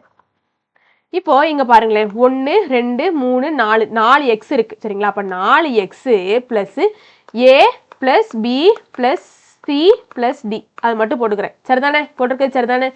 சரி, இப்போ இந்த a plus b plus c plus d இதோட மதிப்பு என்னது? 80. அப்போ இதுக்கு பதிலாக நான் 80 போட்டுக்கலாமா? சரிதானே நான் சொல்றது? சரி, 80 போட்டுக்கிறேன். 80. இப்போ நான் என்ன பண்றேன்? இந்த 80 வலது பக்கம் கொண்டு போறேன். ஏன்னா நம்மளுக்கு எக்ஸ் கூட்டப்பட்ட மதிப்பு தானே தேவை. அதனால 4x மட்டும் இந்த பக்கம் இருக்கட்டும். ஈக்குவல் டு அந்த பக்கம் இருக்கக்கூடிய 88 அப்படி இருக்கட்டும். இப்போ இடது பக்கம் இருக்கக்கூடிய 80 நான் வலது பக்கம் கொண்டு போனேன் அப்படின்னா -80 அப்படின்னு சொல்லிட்டு ஆகும். இப்போ 4x ஈக்குவல் டு 88ல இருந்து 80 கழிச்சோம்னா 8ன்னு கிடைக்கும். இப்போ எக்ஸ் தானே தேவை. இப்போ 4 வலது பக்கம் கொண்டு போயிடுவோம். அப்போ ஈக்குவல் டு 8 அப்படியே இருக்கும். 4 வலது பக்கம் போகல டிவைடுக்கு போகும். அப்போ 1 4 4 இரு 4 8. அப்போ எக்ஸினுடைய மதிப்பு நம்மளுக்கு 2. சரிங்களா, அப்போ 2 தான் எல்லா நம்பர் கூடயும் கூட்டியிருப்போம். சரிங்களா, என்ன கொடுத்துருக்காங்க? ரொம்ப ஈஸி தான். If X plus 1/x equal to 2 இதனுடைய மதிப்பு 2ஆக இருந்துச்சு அப்படின்னா எக்ஸ் கியூப் பிளஸ் 1/x கியூபினுடைய மதிப்பு என்னவாக இருக்கும் அப்படின்னு சொல்லிட்டு கேட்டிருக்காங்க. கியூப் கண்டுபிடிக்க நம்மளுக்கு ஃபார்முலா என்னது? அதாவது இந்த வேல்யூ கொடுத்துட்டாங்க அப்படி கொடுத்துட்டு இந்த X cube plus 1/x cube கேட்டாங்க அப்படின்னா நம்மளுக்கு ஃபார்முலா ரொம்ப ஈஸி. என்ன எடுத்துப்போம் அப்படின்னா இந்த மாதிரி கணக்கு நம்ம நிறைய நடத்தியாச்சு. எக்ஸ் பிளஸ் 1/x மதிப்பை நம்ம கேன்னு எடுத்துப்போம். சரிங்களா, கேன்னு எடுத்துப்போம். இதுக்கு ஃபார்மட்டே நம்மளுக்கு இதை கண்டுபிடிக்கிறதுக்கு ஃபார்மட்டே நம்மளுக்கு x cube plus 1/x cube கண்டுபிடிக்கிறதுக்கு format k cube plus 3k. இவ்வளோதான் ஃபார்மட்டே. சரிங்களா, நம்ம என்ன எடுத்திருக்கோம், எக்ஸ் பிளஸ் 1/x நம்ம கேன்னு எடுத்திருக்கோம். அதாவது அதனுடைய மதிப்பு நம்மளுக்கு என்னது 2. அதாவது கேயினுடைய மதிப்பு நம்மளுக்கு 2. சரிங்களா, அப்போ 2 பவர் கியூப் மைனஸ் 3 இன்ட்டு 2. அப்போ 2 கியூப் அப்படின்னா 2 3 முறை பெருக்கணும். அந்த மாதிரி தான் அர்த்தம். 2 அடுக்கு 3னா 2 3 முறை பெருக்கணும். 2 2 4 4 2 8 மைனஸ் 3 6. அப்போ 8ல இருந்து 2 கழிச்சு அப்படின்னா 2. அவ்வளோதான் ஆன்சர், ஆப்ஷன் பி. பார்த்துக்கோங்க. ஆமா, அடுத்த क्वेश्चन போயிடலாம். என்ன கேட்டிருக்காங்க, ஃபைண்ட் த HCF ஆஃப். சரிங்களா, அதாவது மீப்போவா, இதனுடைய மீப்போவா கண்டுபிடிச்சு சொல்லியிருக்காங்க. என்னதெல்லாம் கொடுத்துருக்காங்க, 4/9 2/5 6/8 2/5 கொடுத்துருக்காங்க. ரொம்ப ஈஸி தான். மீப்போவா கேட்டா என்ன பண்ணும், அதாவது டிவைடுக்கு மேல இருக்கக்கூடிய அந்த மதிப்புக்கு HCF மீப்போவா கண்டுபிடிக்கணும். டிவைடுக்கு கீழே இருக்கிறதுக்கு LCM மீச்சீமா கண்டுபிடிக்கணும். கண்டுபிடிச்சிட்டா அப்படின்னா நம்மளுக்கு ஆன்சர் வந்துடும். அவ்வளவுதானே, வேற ஒண்ணுமே கிடையாது இல்லை. சரிங்களா, சரி, அப்ப மேல உள்ளது என்னதெல்லாம், HCF மேல உள்ளதுக்கு மீப்போவா கண்டுபிடிக்கணும். என்னதெல்லாம் 4 2 6 8. இந்த இதுக்கு மீப்போவா கண்டுபிடிக்கணும், HCF கண்டுபிடிக்கணும். LCM எதுக்கு கண்டுபிடிக்கணும், இந்த 9 கீழே இருக்கக்கூடிய இந்த 9 5 8 5 இதுக்கு LCM கண்டுபிடிக்கணும். சரிங்களா, கண்டுபிடிச்சிட்டு ஈஸியா வந்துடும். சரிங்களா, சரி பார்ப்போம். முதல்ல HCF கண்டுபிடிப்போம். 4 மேல இருக்கிறதுக்கு 4 2 6 2 இதுக்கு தானே HCF கண்டுபிடிக்கணும். HCFனா என்னது, பொது வகுத்தி இல்லையா, பொது வகுத்தி. அப்போ பொதுவா எல்லாத்தையுமே ஒரு நம்பர் வகுக்கணும். இப்போ 2ஆம் வாய்ப்பாடுல போட்டோம் அப்படின்னா 2 2 4 ஓ 2 2, இங்க முவி 2 6, இங்க ஓ 2 2. இதுக்கு அடுத்து ஏதோ ஒரு எண் இந்த 4த்தையும் காமனா வகுக்குமா, கிடையாது. அப்போ HCF நம்மளுக்கு என்னன்னு கிடைச்சிருக்கு, 2ன்னு கிடைச்சிருக்கு. சரிங்களா, சரி, இப்போ LCM பார்க்க போறோம். LCM பார்க்க போறோம். 9 5 8 5. சரிங்களா, முதல்ல 5ஆம் வாய்ப்பாடுல போடுவோம். 9 இங்க ஓர் 5 5 8 ஓர் 5 5. சரிங்களா, சரி, திரும்பங்க 9ஆம் வாய்ப்பாடு ஓர் 9 9 ஓர் 5 5. சரிங்களா, இங்க 1 இங்க 8 இங்க 1. சரிங்களா, அப்ப கடைசி என்ன இருக்கு, 9 × 5 × 8 இருக்கு. இங்க I9 45 45 × 8 360 அப்படின்னு சொல்லிட்டு கிடைக்கும். சரிங்களா, அப்போ மீப்போவா மீச்சீமா ரெண்டுமே கண்டுபிடிச்சாச்சு. இப்போ மேல இருக்க எல்லாத்துக்கும் நம்ம என்ன கண்டுபிடிச்சிருக்கோம், HCF. கீழே இருக்க எல்லாத்துக்கும் LCM கண்டுபிடிச்சிருக்கோம். அதே மாதிரி தான் எழுதிக்கணும். சரிங்களா, மேல இருக்க எல்லாத்துக்கும் HCF வேல்யூ கண்டுபிடிச்சிருக்கோம், அது 2 டிவைடட் பை கீழே இருக்க எல்லாத்துக்கும் LCM கண்டுபிடிச்சிருக்கோம், அது என்னது 360. சரிங்களா, ஓர் 2 2 இங்கே ஓர் 2 2 16 இருக்கும். 8 2 16 0 அப்படி கொடுக்கணும். கடைசி 1/80 கிடைக்கும். இதுதான் ஆன்சர், ஆப்ஷன். சரிங்களா, ஓகே தானே, இது 180. சரிங்க, 180 கிடைக்கும். ஆப்ஷன் தான். சரிங்களா, அடுத்த क्वेश्चन போயிடலாம்.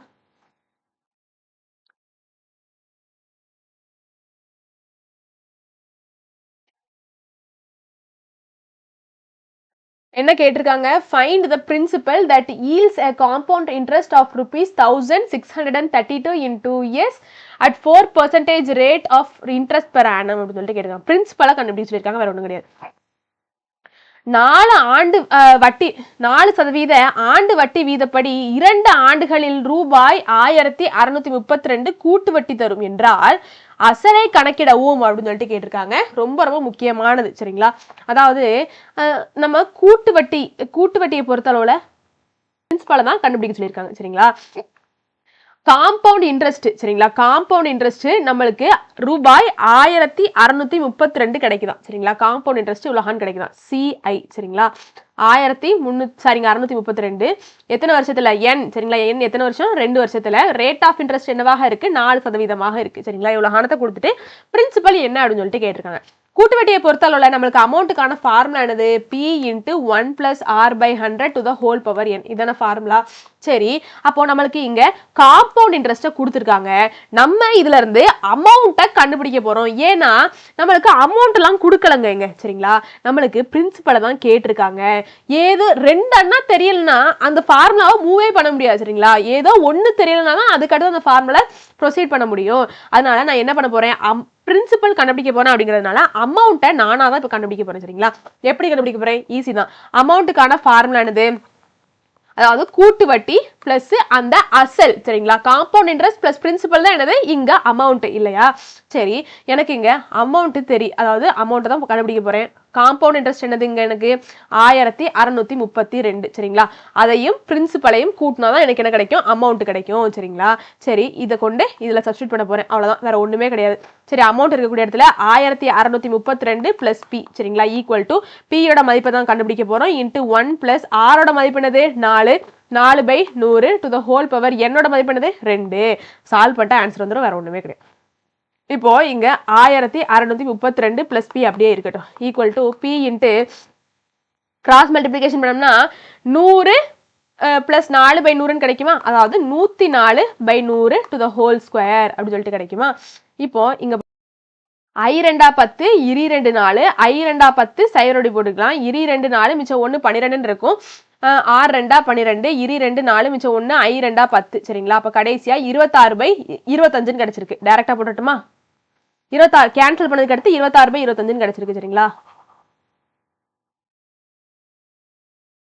26/25 சரிங்களா.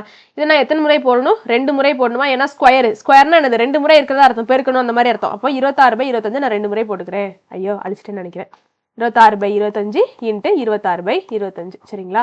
இதுக்கப்புறம் அதை கேன்சல் பண்ண முடியாது. இப்போ பி இருக்கக்கூடிய மதிப்புகள் எல்லாத்தையும் ஒரு பக்கம் வச்சுக்கணும், மிச்சம் எல்லாத்தையும் இன்னொரு பக்கம் கொண்டு போகணும் சரிங்களாங்க. சரி, அப்போ என்ன ஆகும், 1632 அப்படியே தான் இருக்கும் சரிங்களா. ஈக்குவல் டு இந்த பக்கம் பி போவேல மைனஸ் பி அப்படின்னு சொல்லிட்டு ஆகும் சரிங்களா. Plus B into 26/25 26/25. இப்போ 26 25 நம்ம வகுத்து பார்ப்போம் சரிங்களா. வகுத்தா என்ன கிடைக்கும், 25 25 மிச்சம் 1 இருக்கும். இப்போ புள்ளி வச்சு 0 போட்டேன் அப்படின்னா இங்க திரும்பியும் ஒரு 0 போட்டு இங்கேயும் ஒரு 0 போடணும், ஏன்னா 10 வந்து 25ல வராதுல்ல. சரி, இப்போ 4 25 100 சரிங்களா. சரி, அப்போ இதை நான் வகுத்தேன் அப்படின்னா எனக்கு என்ன கிடைக்கும், பி இன்ட்டு 1.04 இன்ட்டு 1.04 அப்படின்னு சொல்லிட்டு கிடைக்கும் சரிங்களா. இப்போ இந்த 1.04 நான் என்ன பண்ணும், 2 முறை பெருக்கணும் சரிங்களா. பெருக்கிட்டு டைரக்டாவே போட்டுறேங்க. 1.0816 இந்த மாதிரி கிடைக்கும் சரிங்களா. சரி, இப்போ கடைசியா என்ன பண்ணும், நான் இது ரெண்டுத்தையும் மைனஸ் பண்ணணும். இப்படிதானே இருக்கு எனக்கு, பி இன்ட்டுனா இந்த மாதிரி தானே இருக்கு. அப்ப நான் என்ன பண்ணணும், இது ரெண்டுத்தையும் கழிக்கணும் சரிங்களா. அதாவது 1.0816 பில இருந்து ஒரு பி என்ன பண்ணும், நான் கழிக்கணும், அதானே இதுக்கு அர்த்தம். அப்போ நான் கழிச்சோம்னா கடைசி என்ன கிடைக்கும், 1632 அந்த பக்கம் அப்படியே தான் இருக்கும். ஈக்குவல் டு இந்த 1 மட்டும் கழிச்சு அப்படின்னா 0.0816 பி இந்த மாதிரி இருக்குமா. இப்போ நான் என்ன பண்ண போறேன், பிரின்சிபல் தானே தேவை, அதனால பியை மட்டும் ஒரு பக்கம் வச்சுக்கிட்டு அந்த 0.0816 நான் ஈக்குவல்ட்டுக்கு இந்த பக்கம் கொண்டு வர போறேன் சரிங்களா. 1632 இப்படியே தான் இருக்கும். இது டிவைடுக்கு போகும் 0.0816 சொல்லிட்டு ஆகும் சரிங்களா. இப்போ டிவைடு கீழே இருக்கக்கூடிய அந்த புள்ளிகள் எல்லாத்தையும் நான் விளக்கணும். இப்போ மேல 4 0 போட்டுக்கோங்க சரிங்களா. 4 0 போடணும், எதனால கீழே நம்ம 4 ஸ்தானத்தை விளக்க போறோம். அதாவது 0.816 போட போறோம் சரிங்களா. அதாவது 8க்கு முன்னாடி இருக்கக்கூடிய 0க்கு எந்த மதிப்புமே கிடையாது சரிங்களா. அதாவது 6க்கு அப்புறம் இருந்துச்சு அதுக்கு மதிப்பு இருக்கு, இதுக்கு 0க்கு மதிப்பு இல்லை சரிங்களா. கீழே நீங்க விளக்குனீங்கன்னா கீழே எத்தனை ஸ்தானத்தை விளக்கிருக்கீங்களோ அத்தனை ஜீரோஸ் மேல போடணும் சரிங்களா. அதுதான் வந்து ரூல். சரி, இருந்துட்டு போட்டோம். இப்போ அதை கேன்சல் பண்ணா நம்மளுக்கு ஆன்சர் கிடைச்சிடும். 816 816 2 816 1632 சரிங்களா. அப்போ இதை நம்ம பெருக்கணும், 2ஐயும் 10,000ஐயும் பெருக்கணும் அப்படின்னா கடைசியா 20,000 அப்படின்னு சொல்லிட்டு கிடைக்கும். அப்ப அசல் நம்மளுக்கு 20,000 ரூபாய் சரிங்களா. ஆப்ஷன்ல இருக்கான்னு பாருங்க, ஆப்ஷன் பி தான் சரிங்களா. அடுத்த क्वेश्चन போயிடலாம். Richard is 15 from the front in a column of boys. There were thrice as many behind him as there were in front. சரிங்களா. How many boys are there in between Richard and 7th boy from the end of the column னு கேட்டிருக்காங்க. Richard என்பவர் ஒரு வரிசையின் முன் இருந்து 15வது நபராக நிற்கிறார். அவருக்கு பின் முன் இருப்பவர்களின் எண்ணிக்கையில் 3 மடங்கு என்றால் அவருக்கு வரிசையில் பின் இருந்து 7வதாக நிற்கும் நபருக்கும் இடையே எத்தனை நபர்கள் உள்ளனர் அப்படின்னு சொல்லிட்டு கேட்டிருக்காங்க. ரொம்ப ஈஸியான கணக்கு தான் சரிங்களா. நம்ம யோசிக்கிற மாதிரி இருக்கும் கொஞ்சம். ரிச்சர்டு எத்தனாவதா நிக்கிறாரா, 6 நான் போடுக்கிறேன் சரிங்களா. ரிச்சர்டு எத்தனாவதா இருக்கிறாரா, 15வதா இருக்கிறாரா சரிங்களா. அப்போ ரிச்சர்டுக்கு முன்னாடி சரிங்களா, ரிச்சர்டுக்கு முன்னாடி எத்தனை பேர் இருப்பாங்க, ரிச்சர்டுக்கு முன்னாடி எத்தனை பேர் இருப்பாங்க, 14 பேர் இருப்பாங்க சரிதானே நான் சொல்றது. 14 மெம்பர்ஸ் இருப்பாங்க. சரி, இருந்துட்டு போட்டோம். அப்போ ரிச்சர்டுக்கு பின்னாடி எத்தனை பேருங்க இருப்பாங்க? ரிச்சர்டுக்கு பின்னாடி பிஹைண்ட் சரிங்களா? எஃப் அப்படின்னா ஃப்ரண்ட், பி அப்படின்னா பிஹைண்ட் சரிங்களா? பிஹைண்ட்ல எத்தனை பேர் இருப்பாங்க? மொத்தம் எத்தனை பேர் இருக்காங்க, அந்த ரோல மொத்தம் எத்தனை பேர் இருக்காங்க அப்படிங்கிறது இப்போதைக்கு நம்மளுக்கு தெரியல. அதை என்னன்னு வச்சுக்கணும் சரிங்களா? எத்தனை பேர் அந்த ரோல நிக்கிறாங்க அப்படிங்கிறத நம்ம என்னன்னு வச்சுக்கிடுவோம். அந்த எண்ணுல இருந்து நான் 15 கழிக்கணும். ரிச்சர்டை கழிச்சிட்டேன் அப்படின்னா, ரிச்சர்டு வரைக்கும் உள்ளவங்கள நான் கழிச்சிட்டேன் அப்படின்னா மிச்சம் பின்னாடி இருக்கவங்க ஃபுல்லா என் மெம்பர்ஸா இருப்பாங்க சரிங்களா? அதாவது பிஹைண்ட், அதாவது ரிச்சர்டு வரைக்கும் சரிங்களா? ரிச்சர்டு வரைக்கும் அந்த அந்த ரோல இருக்கவங்கள நான் கழிச்சிட்டேன் அப்படின்னா, ரிச்சர்டு வரைக்கும் உள்ளவங்கள அந்த ரோல இருந்து நான் கழிச்சிட்டேன் அப்படின்னா மிச்சம் இருக்கவங்க எல்லாருமே ரிச்சர்டுக்கு பின்னாடி நிக்கிறவங்களா இருப்பாங்க. இது ஓகே தானே? இந்த 3மே ஓகே தானே? சரி, இருந்துட்டு போட்டோம். அப்போ அவங்க ஒரு இன்ஃபர்மேஷன் கொடுத்துட்டாங்க சரிங்களா? என்ன கொடுத்துருக்காங்க? அவருக்கு பின் நிக்கிறவங்க எப்படி இருக்காங்களாம்? அவருக்கு முன்னாடி இருப்பவர்களின் எண்ணிக்கையில் 3 மடங்காக இருக்கிறாங்களாம் சரிங்களா? அதாவது ரிச்சர்டுக்கு பின்னாடி இருக்கிறவங்க எத்தனை பேர் இருக்காங்களாம்? ரிச்சர்டுக்கு முன்னாடி இருப்பாங்கல்ல, ரிச்சர்டுக்கு முன்னாடி எத்தனை பேர் இருக்காங்க? 14 பேர் இருக்காங்கல்ல, அதுல 3 மடங்கா இருக்காங்களாம். ஓகே தானே? இது ஓகே தானே? அப்போ 14 × 3 42. அப்ப ரிச்சர்டுக்கு பின்னாடி மொத்தம் எத்தனை பேர் இருக்காங்க? 42 பேர் இருக்காங்க. இது ஒத்துக்கிறீங்களா? ரிச்சர்டுக்கு பின்னாடி, ரிச்சர்டுக்கு பிஹைண்ட்ல 42 பேர் இருக்காங்க சரிங்களாங்க? அப்போ n மைனஸ் இதுல இருந்து நம்மளுக்கு என்ன தெரியுது? n - 15 = 42 அப்படிங்கிறது தெரிஞ்சிருச்சு. சரிதானே நான் சொல்றது? சரி, அப்போ n = 42, அந்த 15 வலது பக்கம் போகல +15 அப்படின்னு சொல்லிட்டு ஆகும். அப்ப 42 கூட நான் 15 கூட்டினேன் அப்படின்னா கடைசியா 57 அப்படின்னு சொல்லிட்டு கிடைக்குமா? அப்போ அந்த வரிசையில சரிங்களா? அந்த வரிசையில மொத்தம் 57 பேர் இருக்காங்க. அதுல ரிச்சர்டு 14ஆ தான் இருக்காரு. ரிச்சர்டுக்கு முன்னாடி 14 பேர் இருக்காங்க. 15 அதுல ரிச்சர்டு 15ஆவதா இருக்காரு. ரிச்சர்டுக்கு முன்னாடி 14 பேர் இருக்காங்க. ரிச்சர்டுக்கு பின்னாடி 42 பேர் இருக்காங்க. இந்த இன்ஃபர்மேஷன் எல்லாம் ஓகே தானே? சரி, அவருக்கு வரிசையில் பின் இருந்து 7ஆவதாக, அதாவது அவருக்கு வரிசையில் பின்னிருந்து 7ஆவதாக நிற்கும் நபருக்கும் இடையே எத்தனை நபர்கள் உள்ளனர் அப்படின்னு சொல்லிட்டு கேட்டிருக்காங்க. அதாவது அவருக்கும் சரிங்களா? ரிச்சர்டு எத்தனாவதா இருக்காரு? 15ஆவதா இருக்காரு சரிங்களா? அந்த ரோல மொத்தம் எத்தனை பேர் இருக்காங்க? 57 பேர் இருக்காங்க சரிங்களா? அவங்க என்ன கேட்டிருக்காங்க? அந்த 57 பேர் இருக்கக்கூடிய அந்த ரோல 7ஆவதாக இருப்பாங்கல்ல, கடைசி இருந்து பின்னாடி இருந்து 7ஆவதாக இருப்பாங்கல்ல, பின்னாடி இருந்து 7ஆவதாக இருக்கக்கூடிய அந்த நபருக்கும் ரிச்சர்டுக்கும் இடையில எத்தனை நபர்கள் இருக்கிறாங்க அப்படிங்கறத மட்டும் தான் கேட்டிருக்காங்க சரிங்களா? ரிச்சர்டு 15ஆவதா நிக்கிறாரு. கடைசி இருந்து 7ஆவதுனா 51வது பொசிஷன். சரிதான் நான் சொல்றது? கடைசி இருந்து 7ஆவதுனா 51 தானே? கடைசி இருந்து 7ஆவதுனா 51. அப்ப 51ல இருந்து 15 கழிச்சோம் அப்படின்னா கடைசியா நம்மளுக்கு 35 அப்படின்னு சொல்லிட்டு கிடைக்கும்.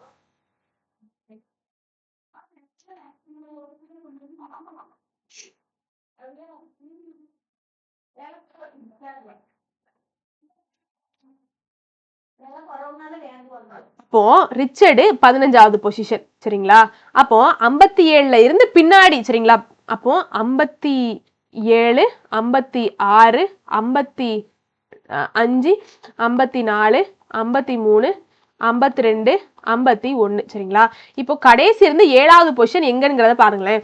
1, 2, 3, 4, 5, 6, 7. அப்ப 51வது தான் என்னது? 7ஆவது பொசிஷன் சரிங்களா? ஓகே தானே? 51 அப்படிங்கிறது தான் 7ஆவது பொசிஷன் அப்படிங்கறத ஒத்துக்கிறீங்கல்ல? சரி, இருந்துட்டு போட்டோம்.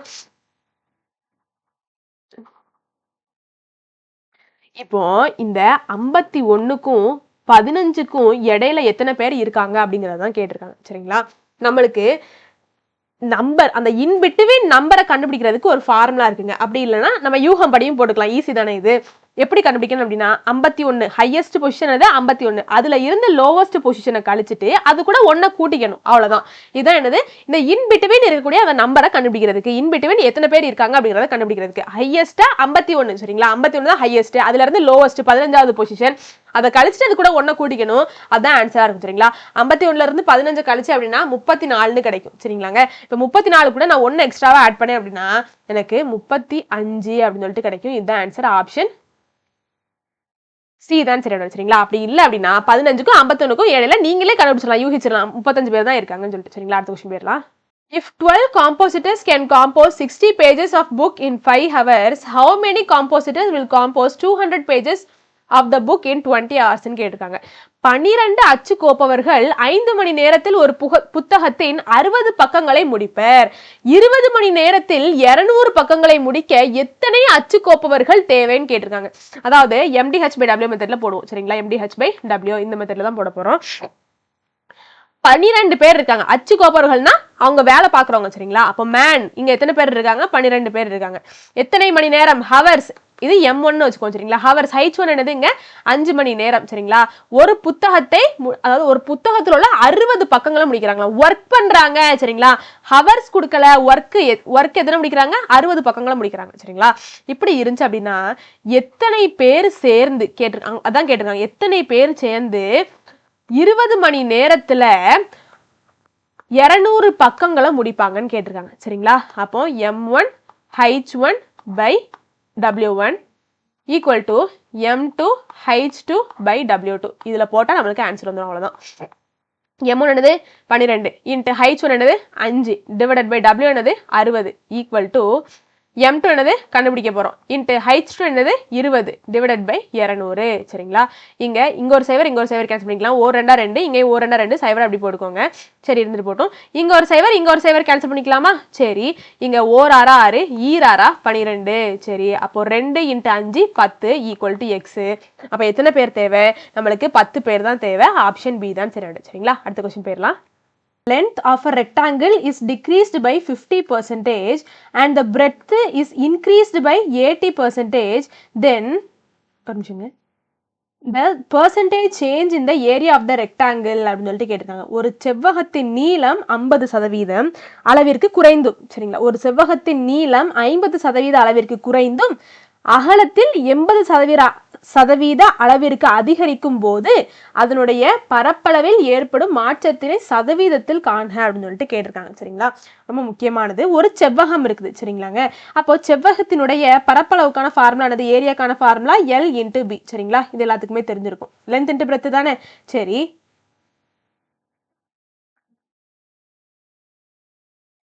இப்போ அவங்க என்ன சொல்லிட்டாங்க அப்படின்னா அந்த செவ்வகத்தினுடைய நீளம் சரிங்களா, லென்த் சரிங்களா, லென்த்ல என்ன ஆயிருக்கான் 50% குறைவு ஏற்பட்டிருக்கான் சரிங்களா. லென்த் யாருக்குனவே L அப்படிங்கிற லென்த் இருந்திருக்கும் சரிங்களா. யாருக்குனவே L அப்படிங்கிற லென்த் இருந்திருக்கும். அந்த லென்த்ல இப்ப என்ன ஆயிருக்கான் 50% குறைவு ஏற்பட்டிருக்கான். குறைவு குறிக்கக்கூடிய சிம்பிள் என்னதுங்க? மைனஸ் சரிங்களா. குறைவு ஏற்பட்டிருக்கு. சரி அப்ப 50%னா அதாவது 50% குறைஞ்சிருக்கு இல்லையா. 50% லென்த்ல குறைஞ்சிருக்கு. அப்ப L 50% Lன்னு போட்டுக்கணும் சரிங்களா. அப்போ L மைனஸ் 50% இருந்துச்சுன்னா 50/100ன்னு எழுதிக்கலாமாங்க அதை. சரி அப்ப கீழே 2 0 இருக்கு. அப்ப மேல என்ன பண்ணணும் 2 ஸ்தானம் தள்ளி புள்ளி வைக்கணும் இல்லையா. மேல 2 ஸ்தானம் தள்ளி புள்ளி வச்சோம் அப்படின்னா என்ன ஆகும் 0.50 அப்படின்னு சொல்லிட்டு இருக்குமா. அதாவது புள்ளிக்கு அப்புறம் இருக்கக்கூடிய 0க்கு எந்த மதிப்புமே இல்லை. அப்ப L மைனஸ் 0.5L அப்படின்னு சொல்லிட்டு இருக்கும். அப்ப கழிச்சோம் அப்படின்னா கடைசியா 0.5Lன்னு கிடைக்குமா. சரி இருந்துட்டு போட்டோம். இப்போ புதுசா உருவாயிருக்குல்ல அந்த அதாவது 50% நீளத்துல குறைச்சிருக்கோம்ல. அப்போ அந்த புதுசா இருக்கக்கூடிய அந்த செவ்வகத்தினுடைய நீளம் என்னவாக இருக்கு 0.5 எல்லாம் இருக்கு சரிங்களா. லென்த் இப்படி இருக்கு சரிங்களா. புதுசா இப்போ உருவாயிருக்கிறதுல. சரி இப்போ என்ன இருக்கான் 50% குறைஞ்சிருக்கு. பிரெத் சரிங்களா. அகலத்துல என்ன இருக்கான் 80% அதிகரிச்சிருக்கான் சரிங்களா. அப்ப பிரெத் எப்படி இருக்கும்? இதான பிரெத் சரிங்களா. அதுல என்ன இருக்கு 50% அதிகரிச்சிருக்கு சரிங்களா. சரி 80% சரிங்க 80% அதிகரிச்சிருக்கு.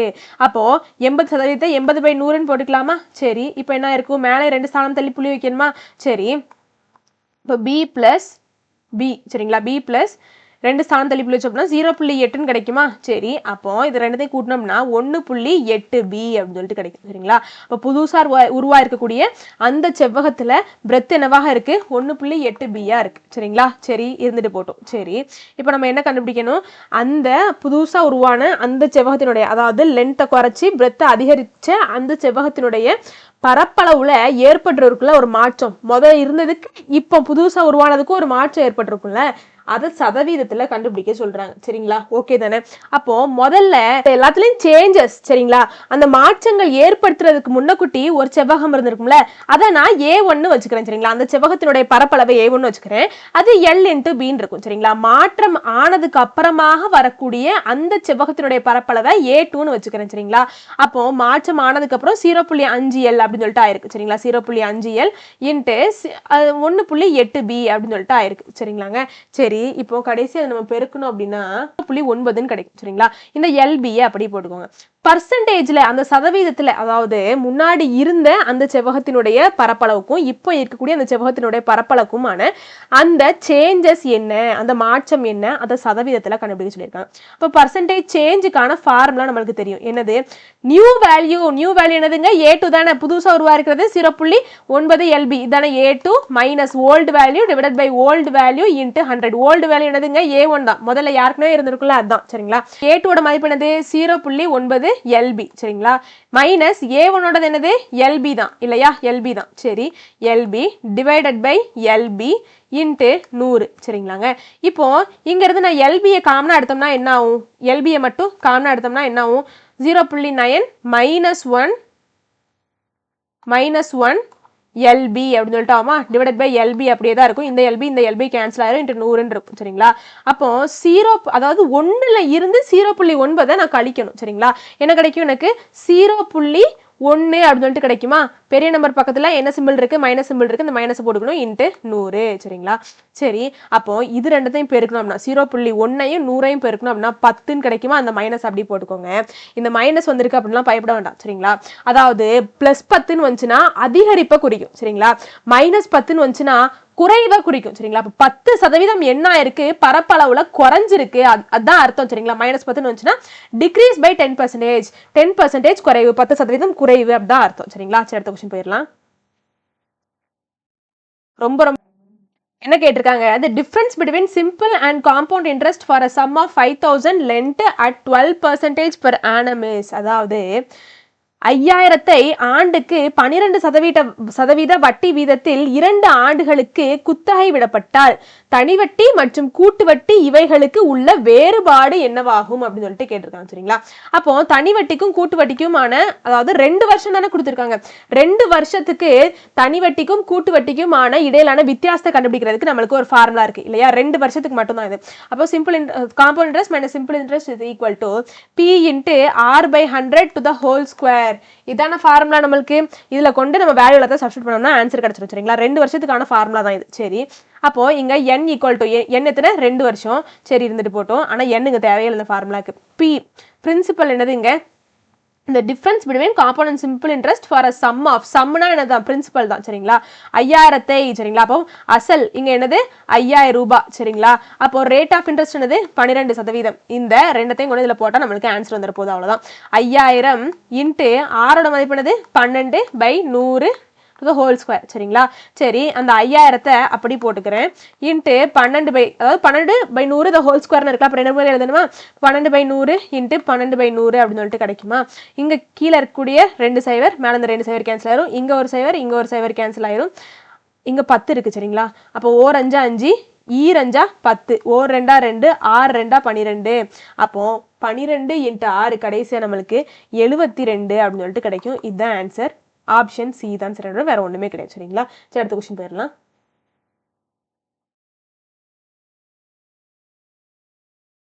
what percentage is 20 paisa of 5 rupees and 80 paisa கேட்டிருக்காங்க 5 ரூபாய் 80 பைசாக்களில் 20 பைசாக்கள் என்பது எத்தனை சதவீதம் ஆகும் அப்படின்னு சொல்லிட்டு கேட்டிருக்காங்க சரிங்களா அப்போ எப்படிங்க இருக்கு 5 ரூபாயா சரிங்களா 5 ரூபாயா 80 பைசாவா சரிங்களா 5 ரூபாய் 80 பைசால 20 பைசா இதுல இந்த 20 பைசா அப்படிங்கிறது எத்தனை சதவீதம் அப்படின்னு சொல்லிட்டு கேட்டிருக்காங்க கேள்வி புரிஞ்சிருச்சுல்ல அப்போ ஒண்ணு எல்லாத்தையும் பைசா மதிப்பாவே மாத்தணும் அப்படி இல்லை அப்படின்னா ரூபாய் மதிப்பாவே மாத்தணும் சரிங்களா அப்போ நம்மளுக்கு பைசா 80 பைசாவை ரூபாயா மாத்தினா புள்ளிகள்ல போயிடும் நம்ம ஈஸியா என்ன பண்ணிடுவோம் 5 ரூபாயை பைசாவா மாத்திடுவோம் சரி 1 ரூபாய் அப்படின்னா 100 பைசாவா சரிங்களா அப்ப 5 ரூபாய் அப்படின்னா எத்தனை பைசா 5 × 100 500 பைசாவா சரிதான் நான் சொல்றது சரி அப்போ இதை இப்படி கன்வெர்ட் பண்றேன் பாருங்க 5 ரூபாயை 500 பைசான்னு எழுதிக்கிறேன் பிளஸ் ஒரு 80 பைசா இருக்குல்ல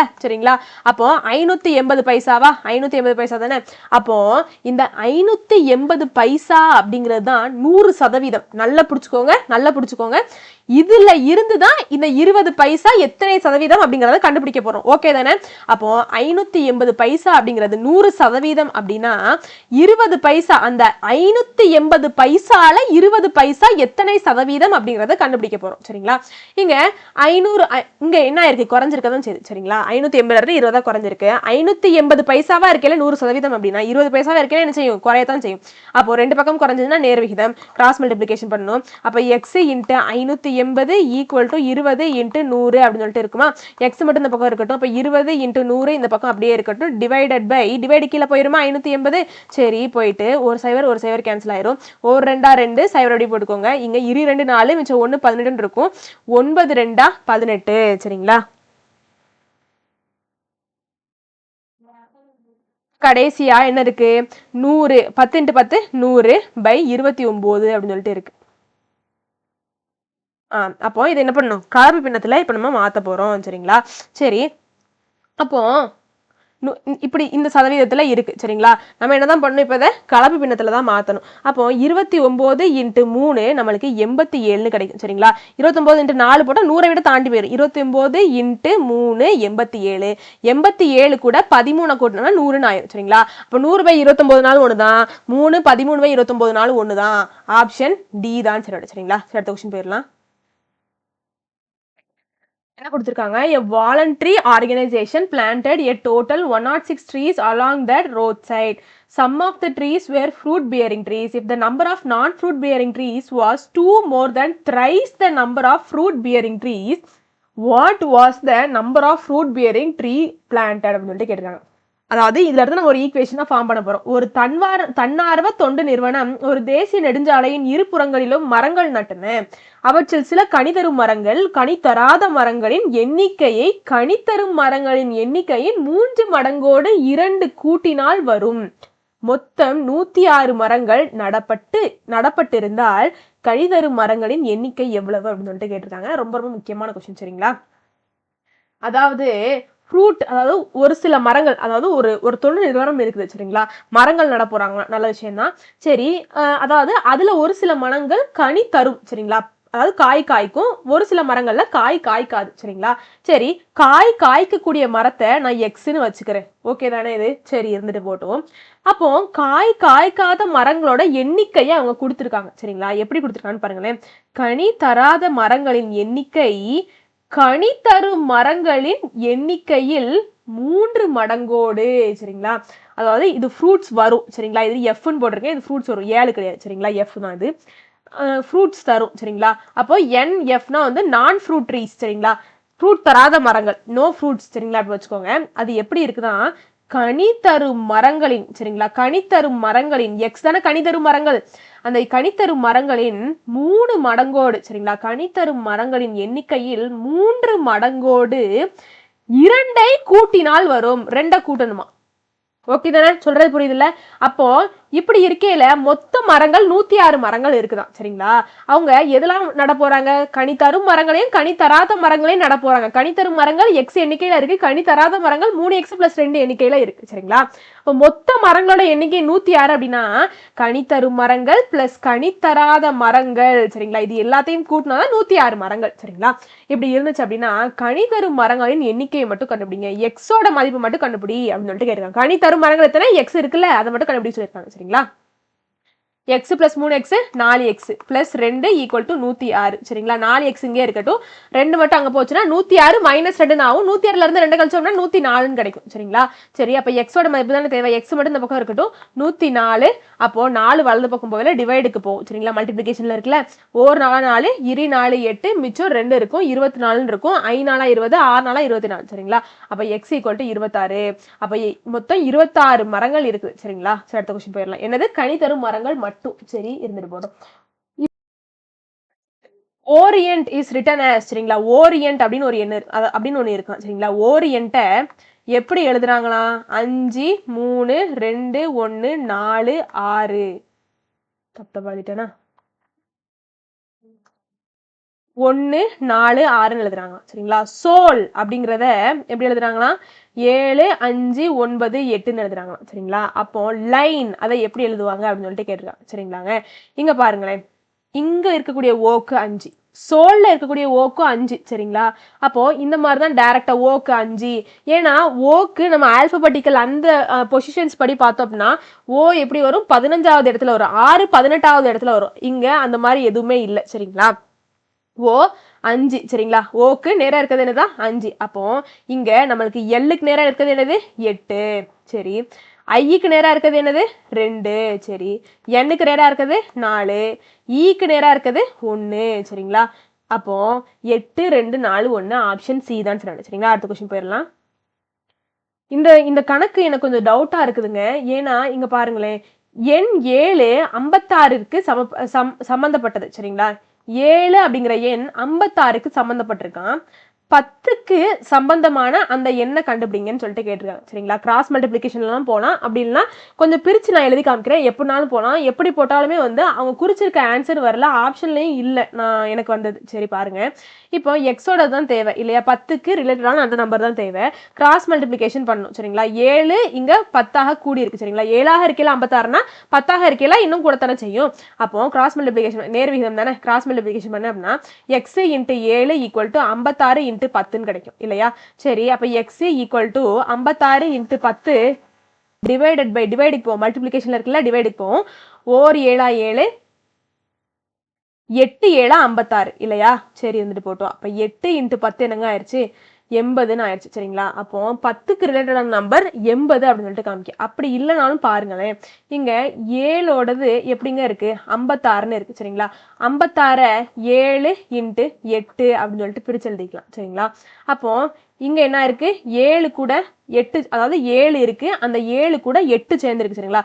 யாருக்கவே இருக்க 7 கூட 8 தான் சேர்த்துருக்காங்க சரிங்களா. 8 சேர்த்து பெருக்கியிருக்காங்க. அப்போ நம்மளுக்கு அந்த 10 கூட ரிலேட்டடான நம்பர் என்னன்னு கேட்டா திரும்ப நம்ம என்னதான் பண்ணணும், இந்த 8 தான் பெருக்கி ஆகணும் சரிங்களா. அப்போ 10 இன்ட்டு 8 80 தான் வருது. ஆனா அந்த 80 அப்படிங்கிற ஆப்ஷனே இல்லை. ஒருவேளை நான் தான் தப்பா பண்றேன்னு தெரியல. ஒருவேளை உங்களுக்கு கரெக்டான ஆன்சர் தெரிஞ்சுன்னா கண்டிப்பா கமெண்ட் பண்ணுங்க சரிங்களா. அரேஞ்ச் இன் டிசெண்டிங் ஆர்டர், இறங்கு வரிசையில் எழுதுக அப்படின்னு சொல்லிட்டு கேட்டிருக்காங்க சரிங்களா. சரி, அப்போ இங்கெல்லாம் எப்படிங்க இருக்கு, எல்லாம் cube root, square root, 5th root, 4th root இருக்கு சரிங்களா. இந்த மாதிரி வந்துருச்சுனாலே முதல்ல என்ன பண்ணோம் அப்படின்னா ஸ்கொயர் ரூட் ஆஃப் 2 அப்படின்னா எப்படி எழுதிக்கலாம், 2 1/2 எழுதிக்கலாமா. தேர்ட் ரூட் ஆஃப் சரிங்களா, கியூப் ரூட் ஆஃப் 2 அப்படின்னா 2 1/3 அப்படின்னு சொல்லிட்டு எழுதிக்கலாமா. 12th ரூட் ஆஃப் 2ன்னு இருந்துச்சு அப்படின்னா 2 1/12 எழுதிக்கலாமா. எல்லாத்தையும் இதே மாதிரி தான் எழுத போறோம் சரிங்களா. எழுதினாதான் நம்மளுக்கு ஈஸியா இருக்கும் சரிங்களாங்க. என்னதெல்லாம் இருக்கு இங்க கியூப் ரூட் ஆஃப் 12 இருக்கு, 4th ரூட் ஆஃப் 20 இருக்கு, 6th ரூட் ஆஃப் 25 இருக்கு, 5th இல்ல 6 தான், 6th root of 25, square root of 80, 12th root of 112 அப்படின்னு சொல்லிட்டு இருக்கு சரிங்களா. சிம்பிளா ஒண்ணு ஞாபகம், பேஸ் அடிமானம் இங்க பாருங்க. இது வந்து இந்த மாதிரி எழுதிக்கிறேன் முதல்ல. இப்போ இதுக்கு நான் சொன்ன மாதிரியே எழுதிக்கலாமா. 12 1/3 அப்படின்னு சொல்லிட்டு எழுதிக்கலாமா. சரி, 20 1/4 எழுதிக்கலாமா. சரி, 25 1/6 எழுதிக்கலாமா. சரி, 80 1/2 எழுதிக்கலாம். 112 1/12 எழுதிக்கலாம் சரிங்களா. அந்த மாதிரி தான் எழுதிக்கலாம். அப்போ இங்க இது பேஸ், இது அடிமானம், இது அடுக்கு இல்லையா.